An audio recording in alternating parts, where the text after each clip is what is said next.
அத்தாஸ் என்பவரிடத்துல கொஞ்சம் திராட்சை பழத்தை கொண்டு போய் என்ன செய்ய இந்த வரக்கூடிய நபரிடத்துல கொடுக்குது. அவரிடத்தில் எதுவும் பேசாது என்று சொன்னவுடன் அந்த நபர் நபியிடத்திலே திராட்சை பழத்தை கொண்டு வந்து கொடுக்கிறார். நபி அவர்கள் சாப்பிடுவதற்கு முன்பதாக பிஸ்மில்லா என்று சொன்னவுடன் அந்த யூதன் அத்தாஸ் கேட்பார், மக்களிடத்துல சாப்பிடுவதற்கு முன்பதாக பிஸ்மில்லா சொல்லக்கூடிய பழக்கம் இல்லையே, நீங்க பிஸ்மில்லா சொல்றீங்க, நீங்க யார் என்று கேட்டவுடன் நபி அவர்கள் கேட்டார்களாம், நீ யார், உன்னுடைய பெயர் என்ன? அந்த மனுஷன் சொல்வாராம், என் பெயர் அத்தாஸ், நான் ஒரு யூதன். நீ எந்த ஊரை சார்ந்தவர் என்று கேட்கக்கூடிய சமயத்துல அவர் சொல்வார், நான் ஈராக் நாட்டை சார்ந்தவர்.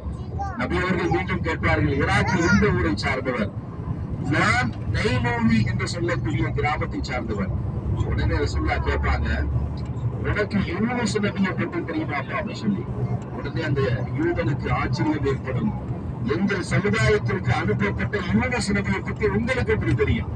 நபி அவர்கள் சொல்வார்களா, அவர் என்னுடைய சகோதரர், அவர் அல்லாஹ்வுடைய நபி, நானும் அல்லாஹ்வுடைய நபி என்ற அடிப்படையில நாங்கள் இருவர்களும் சகோதரர் என்பதாக ரசூலுல்லாஹி ஸல்லல்லாஹு அலைஹி வஸல்லம் சொன்னவுடன் நபியுடைய கரத்தை பிடித்து நெற்றியிலே முத்தமிட்டு அஷ்ஹது அன்னக முஹம்மதர் ரசூலுல்லாஹ் என்று கலிமா சொல்லி ஒரு யூதன் என்ன செய்வார்? இஸ்லாத்தை ஏற்றுக்கொள்வார். அந்த திராட்சை தோட்டமும் இந்த வழியாகத்தான் வருது. பிலால் ரலியல்லாஹு தஆலா அவர்கள் இந்த தாயிஃப் நகரத்திற்கு வந்த சமயத்துல முதலில் பாங்கு சொல்லப்பட்ட பள்ளிவாசலும் வந்து கொண்டுதான் இருக்கிறது. இன்ஷா அல்லாஹ் இந்த மூன்றையும் நம்ம காட்டுவோம்.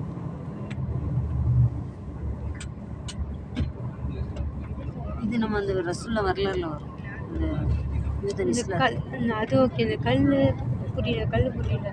நாங்கள் அப்போ வந்து வீடியோ ரசூலுல்லாஹ் படுத்துக்கிறோம். ரசூலுல்லாஹ் கல்லால் அடித்து ரத்த கரையோடு அந்த மலை 2 மலைக்கு நடுவில்